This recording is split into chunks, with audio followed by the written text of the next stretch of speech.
Olá pessoal, espero que todos estejam bem. Vamos dar início a mais uma aula. Nosso tema de hoje, Contabilidade Nacional, falaremos especificamente sobre a renda nacional e sobre o PIB. Primeiro vamos conceituar o que é a contabilidade nacional. É nada mais do que uma forma de mensurar, de medir todas as transações ocorridas em um determinado local, em um país, em uma região. Essas transações são as transações de bens, produzidos e as transações de serviços realizados, que compõem a vida econômica de uma nação. Então, em suma, é a forma de medir tudo aquilo que é produzido e todos os serviços prestados dentro de uma economia. Para isso, essa contabilidade nacional nos mostra todas essas operações que são realizadas pelos diversos agentes econômicos em um determinado período de tempo. Normalmente, esse período de tempo é expresso em um ano. Tá? Então, o PIB, a gente tem o resultado anual do PIB. Normalmente um ano, porém, nós podemos encontrar algumas aferições em um período mais curto. Se a gente pegar o próprio PIB como exemplo, nós temos a aferição a cada trimestre. Então sai a cada 3 meses o resultado do PIB parcial por trimestre e no final de um período completo, no final de um ano completo, nós temos o resultado desse período mais amplo. Dentro da contabilidade nacional existem 3 agentes econômicos. São as empresas, são as famílias e o governo. Esses 3 agentes econômicos se relacionam de diversas maneiras, como já vimos anteriormente, e esses agentes econômicos é que realizam de fato a atividade econômica. Então, pensando nesses 3 agentes, como medir a produção realizada por um sistema econômico? Essa é a indagação. Então, existem 2 principais formas.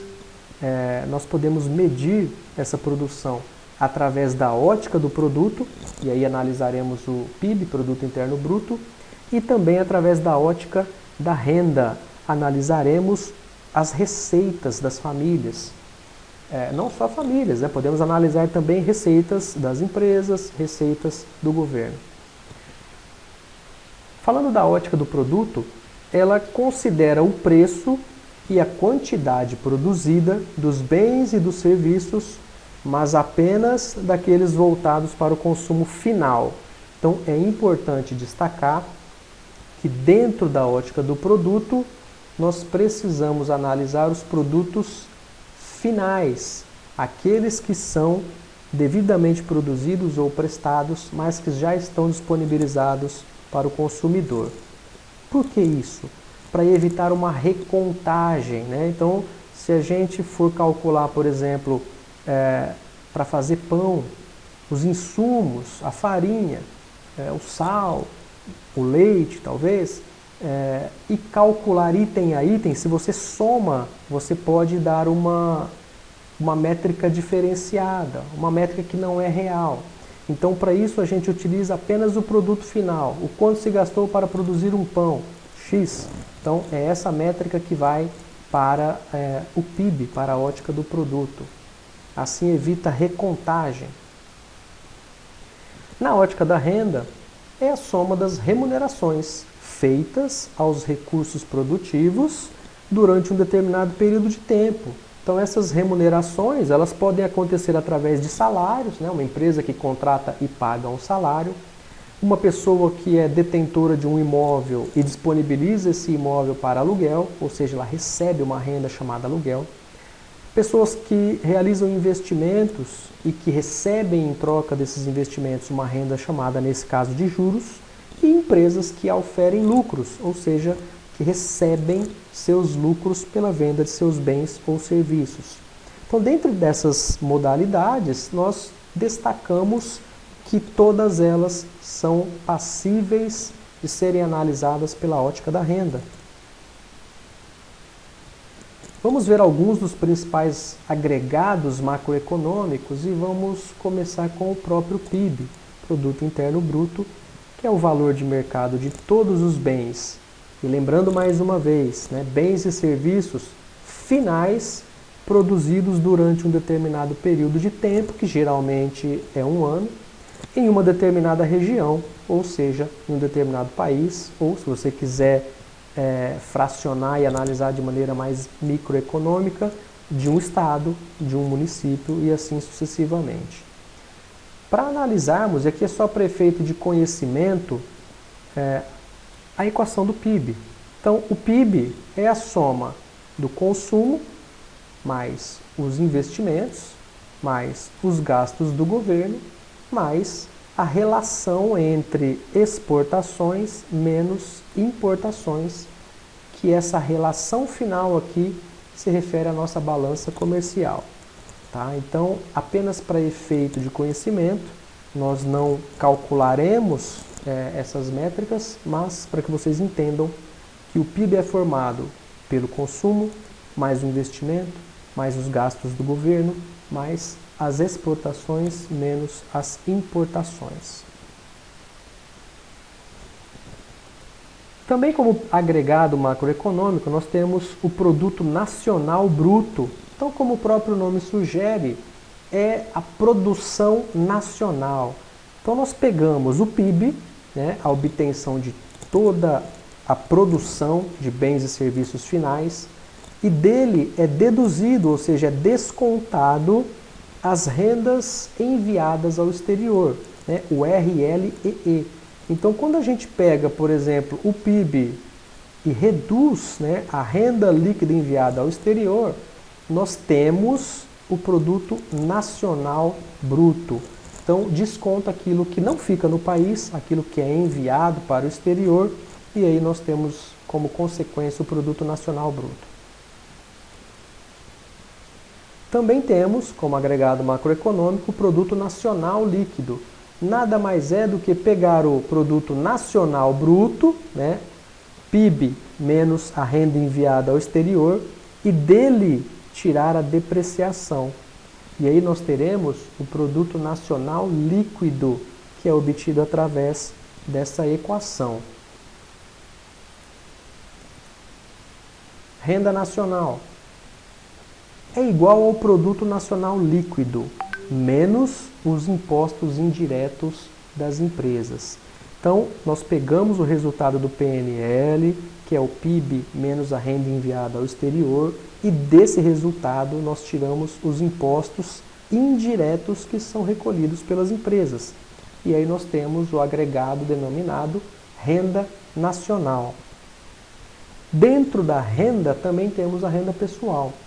É igual à renda nacional menos os seus lucros retidos pelas empresas, menos os impostos diretos sobre as empresas, menos outras receitas do governo, que podem ser contribuições previdenciárias, fundo de garantias, etc., mais as transferências governamentais, que podem ser, no caso, receitas de aposentadoria, seguro-desemprego e etc.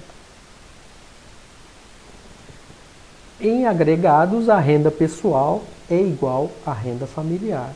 Então, essa é uma equivalência, né? Quando falamos de renda pessoal, ela se refere à renda familiar. Também temos a renda pessoal disponível, que é igual à renda pessoal menos os impostos sobre a família. Quando você recebe o salário, alguns impostos já vêm descontados na sua folha de pagamento. Isso significa que o valor líquido recebido é a sua renda pessoal disponível, porque você já teve ali a dedução de alguns impostos em cima da sua renda, da sua receita. Tá? Então, a renda pessoal menos imposto direto sobre as famílias resulta na renda pessoal disponível.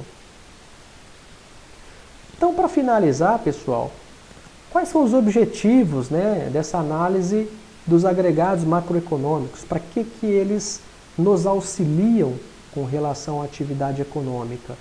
Esses agregados eles permitem ter uma ideia aproximada do progresso do país ao se observar as taxas de crescimento do produto.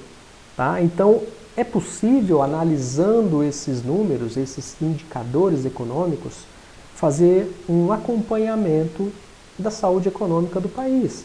Então, como anda a economia de um país? Precisamos analisar os agregados macroeconômicos, precisamos verificar entre os períodos, e aqui eu não estou falando de analisar um único período isolado, né? A gente busca em uma série de 2, 3, 4, 10 anos para analisar como ocorreu, né, o comportamento de um determinado país ao longo do tempo. E daí fazer as suas comparações, fazer a sua análise e verificar em qual variável é preciso agir para que a economia se mantenha sempre em equilíbrio. Uma observação que é importante a gente lembrar, esses agregados eles não revelam de que forma o produto é distribuído entre os habitantes do país. Ou seja, quando a gente olha, por exemplo, para o PIB, Produto Interno Bruto, e verifica em uma série histórica que o país teve crescimento nos últimos 2 ou 3 períodos analisados, isso não significa que esse crescimento está chegando a toda a população. O país está crescendo, mas a qualidade de vida, a melhora na situação de vida de uma família, está crescendo junto com esse país? Muitas vezes não.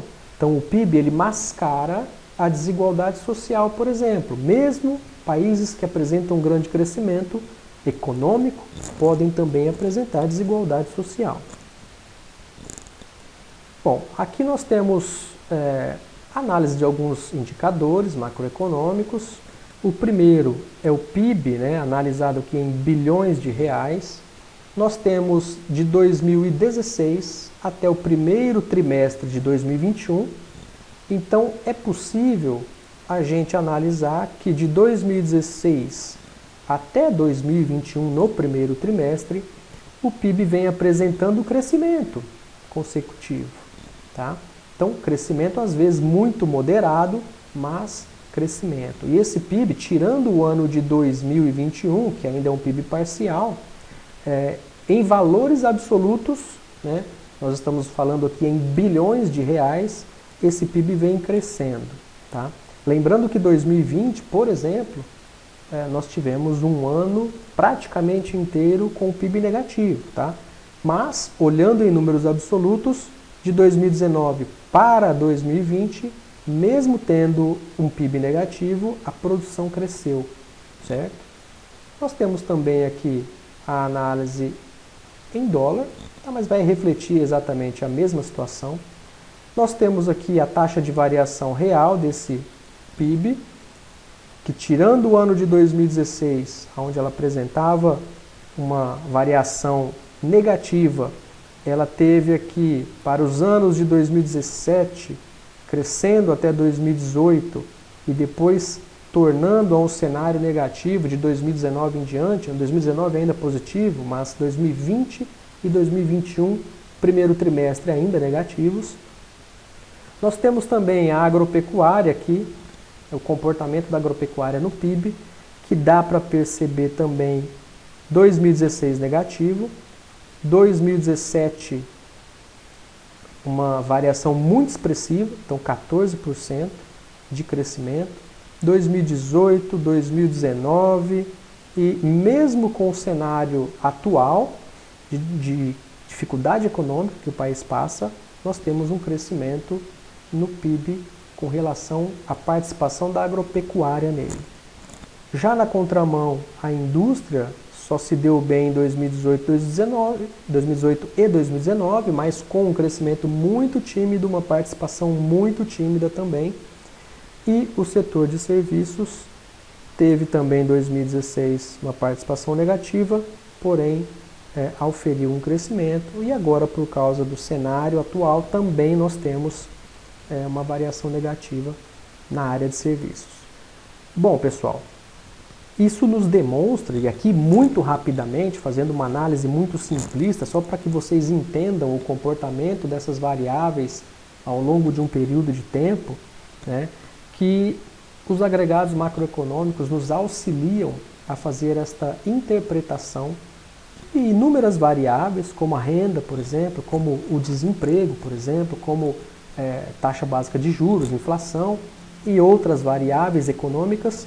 Então nós podemos utilizar essas métricas, né, que estão disponíveis dentro da contabilidade nacional para que a gente possa de fato acompanhar a evolução ou não de uma economia, seja ela a nossa economia ou a economia de um país qualquer. Obrigado, pessoal, e até a próxima. Bons estudos para todos vocês.